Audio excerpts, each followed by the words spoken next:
I was on a work trip, traveling through a rural part of the state, and needed a cheap place to stay for the night.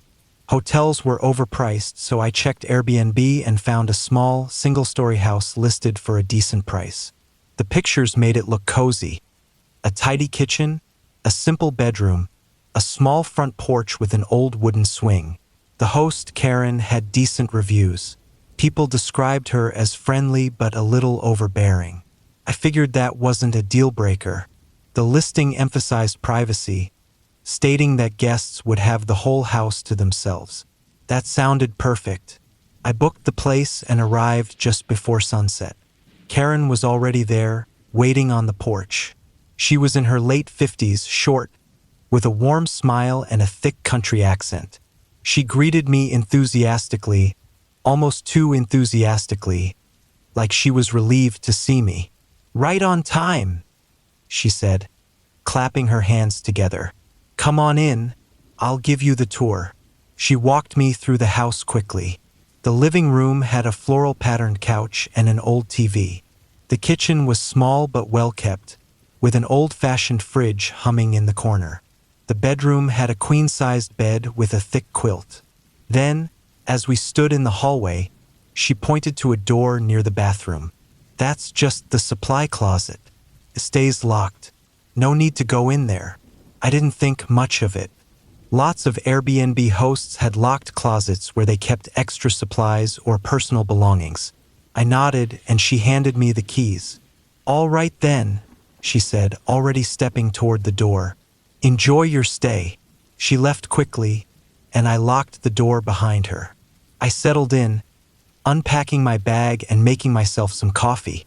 The house felt normal, if a little old. The floorboards creaked under my feet, and the pipes groaned whenever I turned on the sink. But nothing unusual. That changed around midnight. I had been lying in bed, scrolling on my phone, when I heard it, a dull, dragging sound. I froze, listening. It had come from the hallway right outside the bedroom. It sounded like something sliding against the floor. My first thought was that Karen had come back, maybe to grab something from the house. But why would she be dragging something? And why hadn't she knocked? I sat up and strained my ears. Silence. Maybe I had imagined it. Then tap, tap, tap. My blood turned cold. The sound was soft but distinct. Knocking, and it was coming from inside the wall. I held my breath, staring at the wall beside my bed. I told myself it had to be the pipes, shifting as the house cooled. Houses made weird noises, especially old ones. It wasn't a big deal. I tried to ignore it. I rolled onto my side and shut my eyes. Then another soft knock. Closer this time. I sat up again, heart pounding. My gaze flicked to the hallway. The supply closet door was visible from my bed. It was shut, just as Karen had left it. But something felt wrong. A terrible thought crept into my mind. Was someone in there? I told myself that was ridiculous. Karen had said it was locked. And yet, I swung my legs over the bed and stood. My feet felt heavy as I walked toward the closet. The floor creaked under me. I pressed my ear against the door. Silence. I let out a shaky breath. Maybe I had been overreacting. Maybe I was just tired. Just as I turned to go back to bed, I heard a cough. A deep, raspy cough from inside the closet. I stumbled backward, my breath hitching. My brain scrambled for an explanation, but there was none. Someone was in there. Someone had been in the house the whole time. I grabbed my phone and called Karen.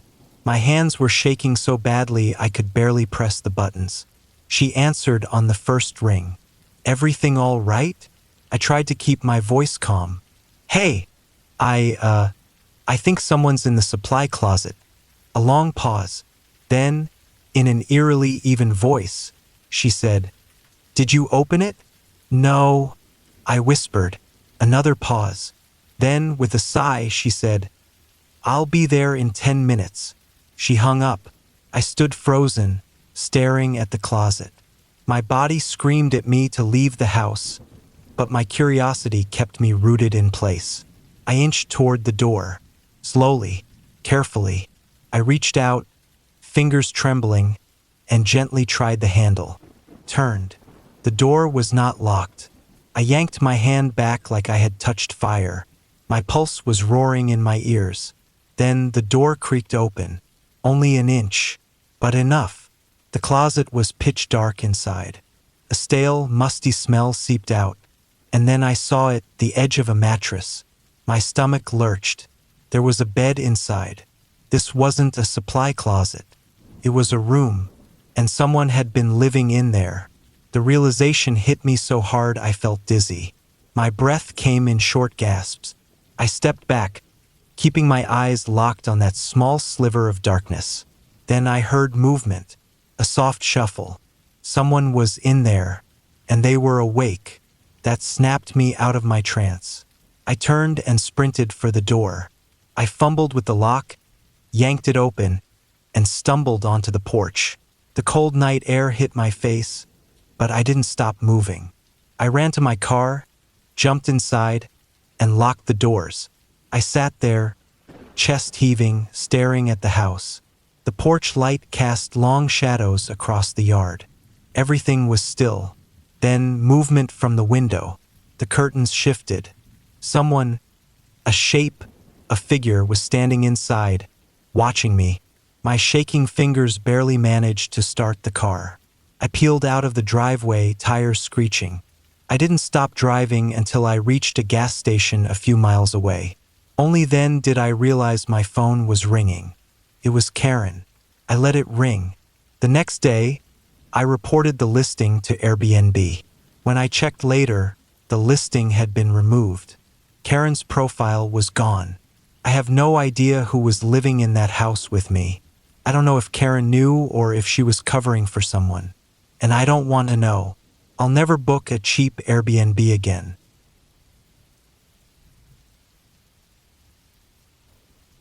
I booked a small off-grid cabin in the woods for a quiet getaway. Life had been exhausting. Endless emails, city noise, people everywhere. I needed the opposite of that, just a few days to myself in complete solitude. When I found the listing for a rustic one-room cabin with a wood stove, no Wi-Fi, and miles of forest surrounding it, I knew it was perfect. The host, Tom, had excellent reviews. Everyone praised how helpful and responsive he was, mentioning how he always made sure guests were comfortable. That seemed like a plus at the time. I arrived in the early evening, just as the sun was dipping below the trees.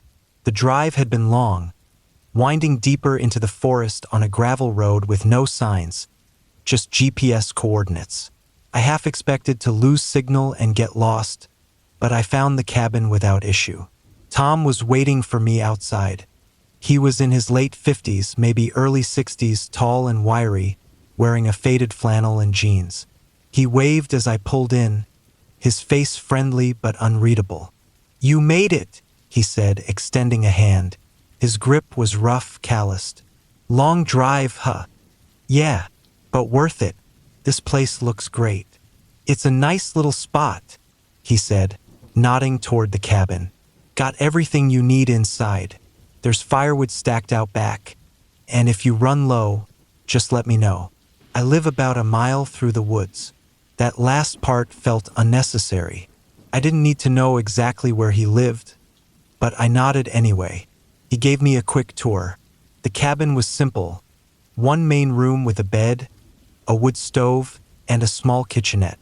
There was no indoor plumbing, just a hand pump for water and an outhouse a short walk away. "No cell service out here," Tom said, "but you probably knew that. If you need anything, there's a radio in the cupboard. Just turn it to channel 3 and call my name." I nodded, eager for him to leave so I could settle in. He lingered for another moment, glancing around the cabin. "All right then," he finally said. "You enjoy your stay." I locked the door after he left, listening to his footsteps fade into the distance. Then silence. That first night was peaceful. I read by lantern light, cooked a simple meal, and listened to the crackle of the wood stove. Outside, the trees whispered in the breeze. It was exactly what I'd needed. I woke up sometime in the middle of the night. At first, I didn't know why. Then I heard it, a soft creaking on the porch. My heartbeat quickened. I sat up, straining to listen. Another creak. A slow, deliberate step. I reached for the lantern and turned it on. The warm glow filled the cabin, but through the small window, all I could see was darkness. I waited, barely breathing. Nothing. Maybe it was just the wind, I told myself. Maybe an animal. But I didn't go back to sleep right away. The next morning, I stepped outside and immediately noticed something odd. A fresh stack of firewood next to the door. I hadn't put it there. Tom. It had to be him. Maybe he was just being helpful, but something about it unsettled me. He hadn't mentioned stopping by, and I hadn't heard him come up. I shook it off and went about my day, hiking the nearby trails, enjoying the quiet. But the feeling stuck with me. That night, I double-checked the door lock. The woods felt different, heavier somehow. I tried to sleep, but every little noise made me tense. Then, around 2 a.m., I heard it again. Footsteps, not on the porch this time, circling the cabin. Slow, careful. I sat up, heart pounding. The lantern was still beside me, but I didn't dare turn it on. I didn't want whoever was out there to know I was awake. The footsteps stopped near the back wall. Silence stretched out. I strained to listen, barely breathing. Then, a quiet but distinct sound. The creak of wood, like someone stepping onto the porch again. I gripped the blanket, every muscle tense. The door was locked, but I felt exposed, vulnerable. Then, finally, retreating footsteps. I didn't sleep after that. Morning couldn't come fast enough. As soon as the sun rose, I checked outside. Footprints, fresh ones, circling the cabin. I needed to leave. I threw my things into my bag, ready to get out of there. But just as I was about to step off the porch, I saw something that stopped me cold. Across the clearing, half hidden by the trees, Tom was standing there, watching. I froze. We locked eyes. He raised a hand in a casual wave. Something about it sent a chill through me. I forced a smile and waved back. Then I got in my car and drove away as fast as I could, never looking back. I reported the listing to Airbnb, but they only said they'd review the situation. The listing disappeared a few weeks later. I don't know if Tom ever got another guest, and I don't want to know. I just know one thing for sure. I'll never stay in an Airbnb alone again.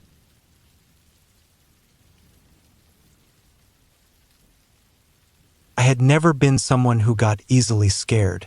Logic always prevailed in my mind, and I had dismissed every urban legend and horror story I had ever heard as exaggerated nonsense.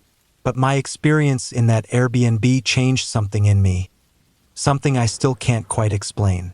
It started with what seemed like a harmless weekend getaway. My friend Ryan and I had booked an upscale Airbnb in a newly built apartment complex.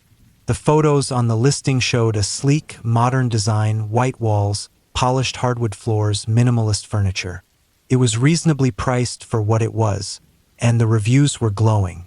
Every single one mentioned how clean, safe, and well-maintained the place was. We arrived late in the evening, around 9 p.m., after a long drive from the city. The building was in a quiet part of town, away from the bustling main streets.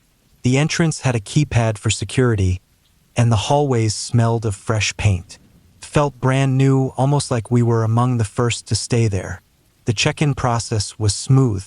The host had sent a digital key code, and the door unlocked with a soft beep. Inside, the apartment was exactly as advertised, modern, spotless, with a large floor-to-ceiling window overlooking the city. There was a small open kitchen, a living area with a gray couch, and 2 bedrooms down the hall. Everything felt too perfect, like a model home that had never really been lived in. Ryan tossed his bag onto the couch. "Dude, this place is sick," he said, heading straight for the fridge to check if it was stocked. It wasn't, but we had planned to order food anyway. We settled in quickly. After a long day, we just wanted to relax. We ordered takeout, cracked open a few beers, and put on a movie. It wasn't until later that night that things started to feel off. It began with a knock. It was faint, distant. At first, I thought it was coming from the neighbors. It was an apartment complex, after all. But when it happened again, closer, more distinct, I felt a prick of unease. Ryan glanced up from his phone. "You hear that?" I nodded. "Probably someone at the wrong door." We ignored it, but the knocking persisted. Soft, rhythmic. Every few minutes it would come again, sometimes from the direction of the front door, sometimes from the walls. By midnight, I had started to feel uneasy. The pattern of the knocks didn't make sense. They weren't random, they were deliberate, almost calculated. I got up and checked the front door through the peephole. No one was there. I exhaled sharply, shaking my head. "Maybe it's just the pipes," I muttered. Ryan wasn't convinced. "Pipes don't knock." We went back to watching the movie, trying to ignore it. But then, something else happened. The knocking changed locations. At one point, it sounded like it was coming from the bathroom door, then the bedroom, then the closet, and then from under the bed. I felt a cold chill spread through my spine. The hairs on my arms stood up. Ryan tried to laugh it off. "Okay, this is getting weird." We both got up and started checking the apartment. We knocked on the walls solid. We checked inside the bathroom, nothing. But when we got to the closet, my stomach dropped, because inside the closet, hidden behind the coats, was a tiny door, a maintenance access panel. I hadn't noticed it before.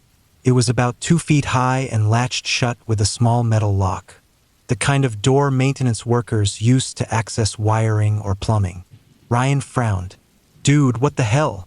I reached for the latch, hesitating. Something in my gut told me not to open it. But at the same time, I had to know. My fingers trembled slightly as I slid the latch open and pulled the tiny door outward. It was dark inside, pitch black. But the second I opened it, a cold draft hit my face. I squinted, trying to see past the darkness. And then I heard breathing. Not ours. Something else. Slow, deliberate, coming from within that hidden space. I slammed the door shut so fast I nearly caught my fingers in it. My heart was racing. Ryan was staring at me, eyes wide. "Tell me you heard that," I whispered. He swallowed hard. "Yeah." Neither of us spoke for a moment. Then Ryan grabbed his phone and pulled up the Airbnb listing. "Dude, check the reviews," he said, scrolling. "The ones that were deleted." My stomach twisted. "What do you mean deleted?" Ryan pointed to a site that archived old Airbnb reviews. There, buried under all the 5-star ratings, was one that made my blood run cold. "Something is wrong with this place. I kept hearing knocking all night. Thought it was the neighbors, but it moved from room to room. Then I found a tiny maintenance door behind the closet, and I swear, I heard breathing inside. Left in the middle of the night. Do not stay here." I felt sick. Ryan and I exchanged looks. We didn't need to say anything. We both grabbed our bags and left. As we hurried down the hallway, I glanced back at the apartment one last time. The door was still open. The light from inside cast a glow over the hallway floor, and in the shadowed doorway of the bedroom closet. The small door was open again. We never looked back. The next morning, I reported the Airbnb listing. The host responded quickly, acting surprised. "That's strange. No one has ever mentioned anything like that before." But when I checked again a few days later, the listing was gone. The apartment no longer existed on Airbnb. I still wonder about it sometimes. If someone else booked that place after us. If they ever heard the knocking. If they ever found that hidden door. Or worse, if they opened it and found out what was inside.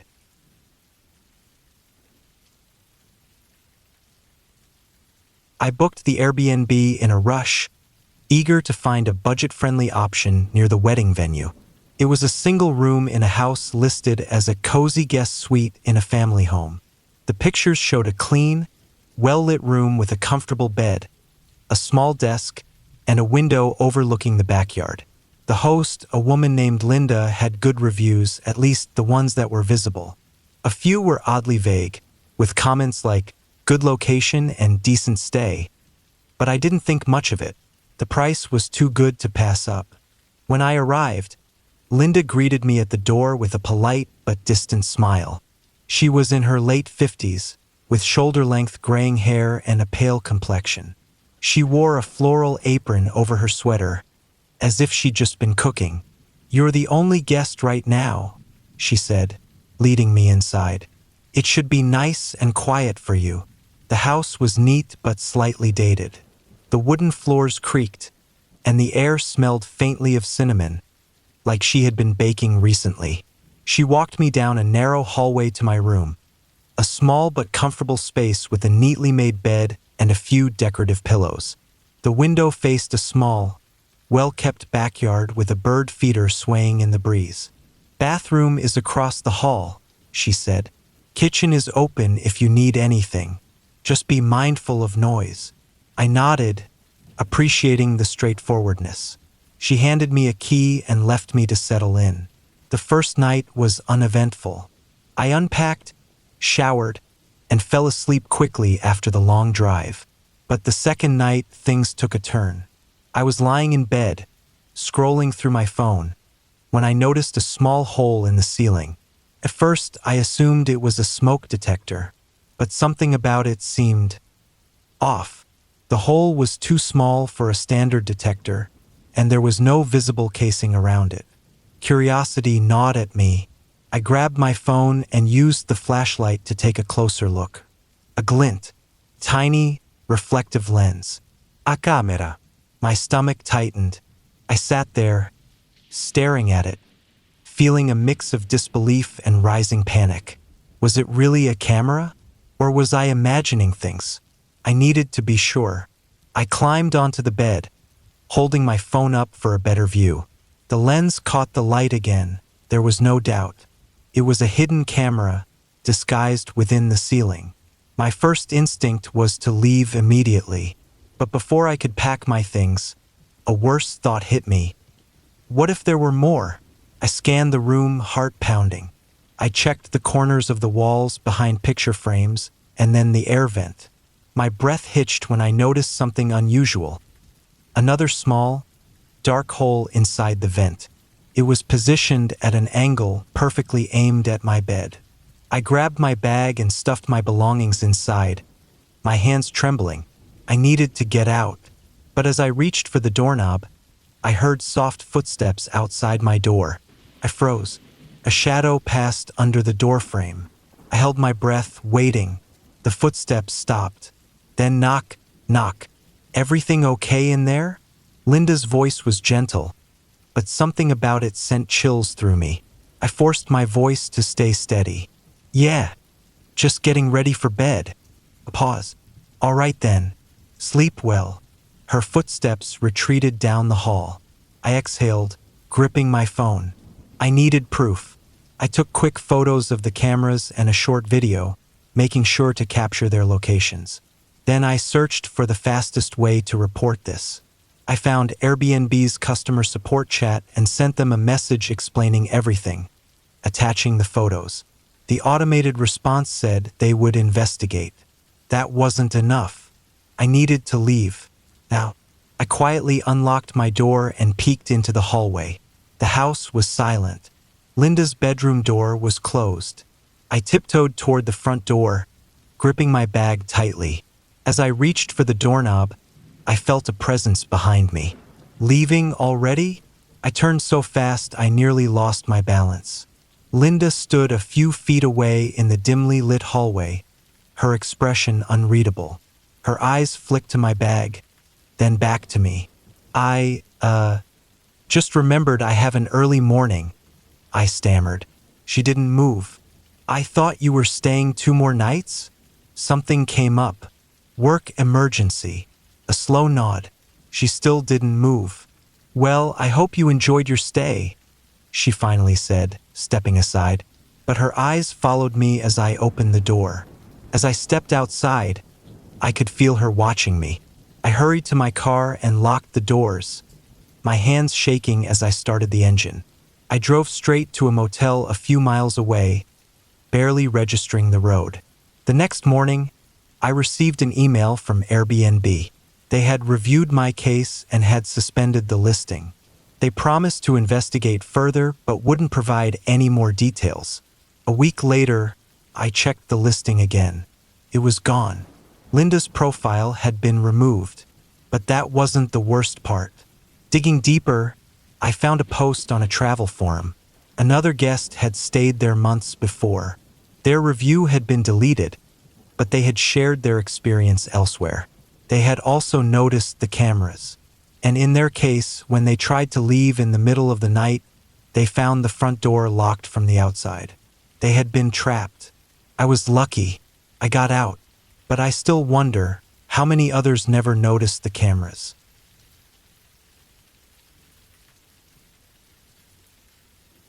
I still don't know why I ignored the first warning sign.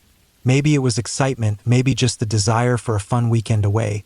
But looking back, I should have paid more attention to the way the host said it. Basement's locked. No need to go down there. He had said it casually, almost like a throwaway comment.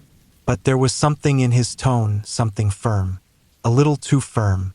It was me, Jake, my girlfriend Sarah, and our two friends, Marcus and Danielle.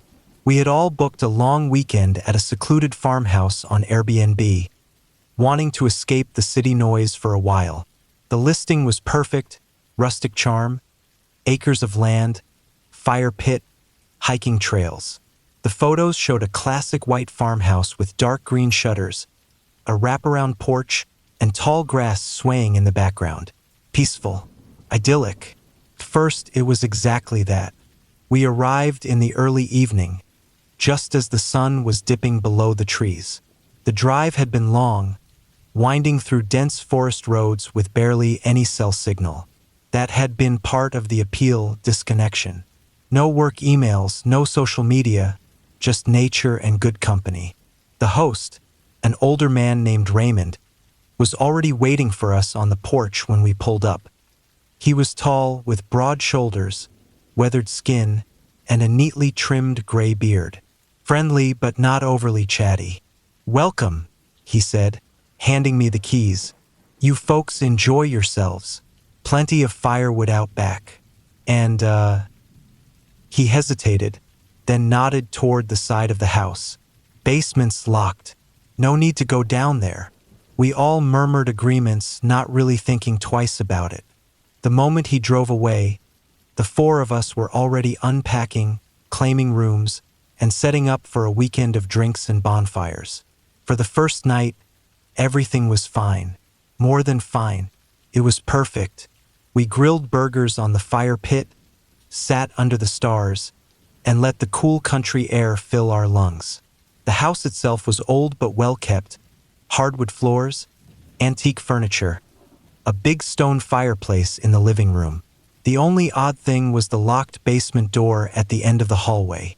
It was painted the same color as the walls, almost blending in, but the heavy iron padlock made sure we noticed it.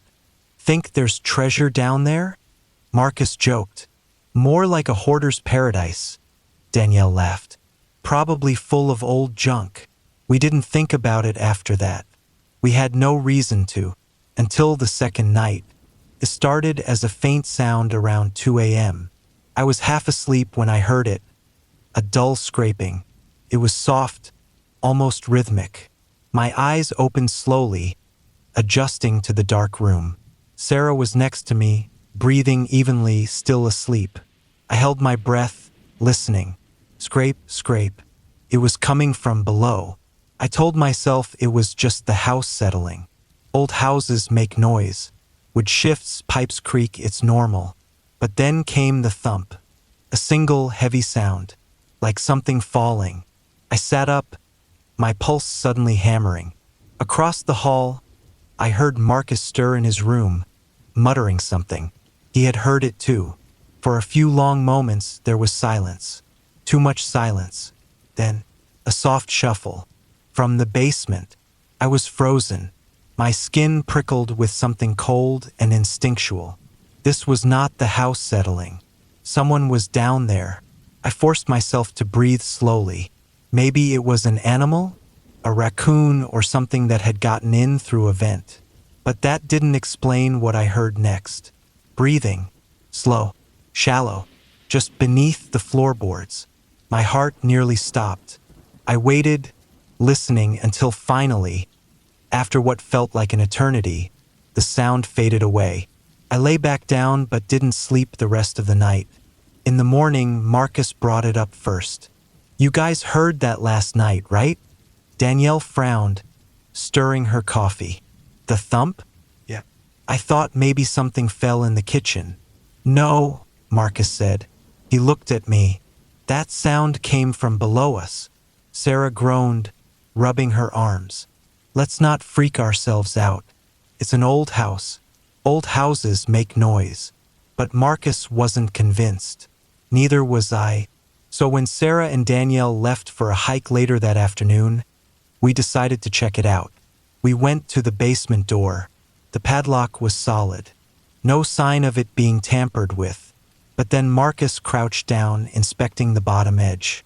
The gap under the door was wide enough to see through. He pulled out his phone, turned on the flashlight, and aimed it under the door. For a second, we saw nothing, just darkness. Then something moved. A foot, a bare foot, standing just beyond the door. Marcus stumbled back, cursing. My blood turned ice cold. Someone was in there. We didn't hesitate. We grabbed our bags, called Sarah and Danielle to come back, and got the hell out of that house. I texted the host, telling him there was someone in the basement. No response. We drove straight into town, found the nearest motel, and spent the night there. None of us slept. The next morning, I checked the Airbnb listing. It was gone, completely deleted. I tried calling the host's number. Disconnected. Later, we searched online for any history on the farmhouse. We found an old newspaper article from 10 years ago. A man had been arrested for keeping people captive in his basement. The name of that man? Raymond, the same name as our host. I still don't know who or what was in that basement. Maybe it was Raymond. Maybe it was someone else. All I know is that we left just in time.